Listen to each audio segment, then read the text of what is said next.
কর্ণাটক এবং হরিয়ানার পরে এবার কি বিহারেও ভোট চুরি হয়ে গেল এবং সেটা দিনের আলোয় সবার চোখের সামনে হলো। বিহারের বিধানসভা ভোটের ফলাফল প্রকাশিত হয়েছে এবং সেই ফলাফলে দেখা যাচ্ছে যে বিহারের ইতিহাসের এই প্রথমবার বিজেপি সিঙ্গেল লার্জেস্ট পার্টি হিসেবে উঠে এসেছে। কিন্তু এই যে বিহারে বিজেপির এক বিরাট জয়, এর কারণ কি সত্যি মানুষের গণতান্ত্রিক প্রক্রিয়ায় ভোট নাকি ভোট চুরি? এটা কি আদৌ মোদিজির ম্যাজিক নাকি জ্ঞানেশ কুমারজির ম্যাজিক? কেন বলছি তাহলে এর পরের কথাগুলো একটু মন দিয়ে শুনবেন। নির্বাচনের আগে নির্বাচন কমিশন তরফ থেকে ভোটার তালিকা প্রকাশ করা হয়, যেখানে বিহারের মোট ভোটার সংখ্যা ছিল 7,42,00,000। আমি যে খবরটা দেখাচ্ছি স্ক্রিনে, সেটা অল ইন্ডিয়া রেডিও নিউজ পোর্টালের খবর। কি লেখা আছে?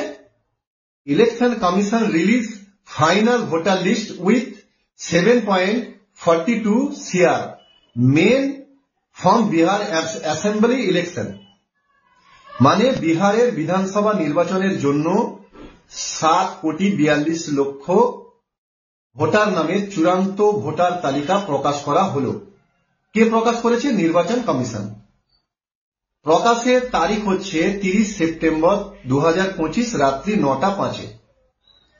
নির্বাচন কমিশনের দাবি যে ওই বিহারের ভোটে নাকি মোট ভোটারের 69.9% ভোট পড়েছে, মানে মোটামুটি 70% ভোট পড়েছে।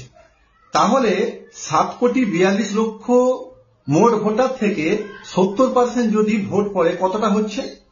মোটামুটি 5,21,50,000 আমার হিসেবে হচ্ছে, আপনারা হিসাবটা একটু দেখে নেবেন। অথচ দেখা যাচ্ছে দ্বিতীয় দফায় ভোটের পর নির্বাচন কমিশন নিজে যে তথ্য প্রকাশ করেছে সেটা চমকে দেওয়ার মতো। দেখা যাচ্ছে সব মিলিয়ে মোট ভোট পড়েছে 7,45,00,000, যেখানে 70% হিসেবে 5,21,50,000 ভোট পড়ার কথা ছিল। যেখানে বিহারের মোট ভোটার 7,42,00,000, সেখানে ভোট পড়েছে 7,45,00,000, যা ভোটার লিস্ট থেকেও 3 লক্ষ বেশি। ভাবা যায়? যেখানে নির্বাচন কমিশন নিজে ভোটের তালিকা প্রকাশ করেছিলেন 7,42,00,000, তাহলে 3 লক্ষ ভোটার কোথায় থেকে এলো ভাই? বিহারে SIR হয়ে গেছে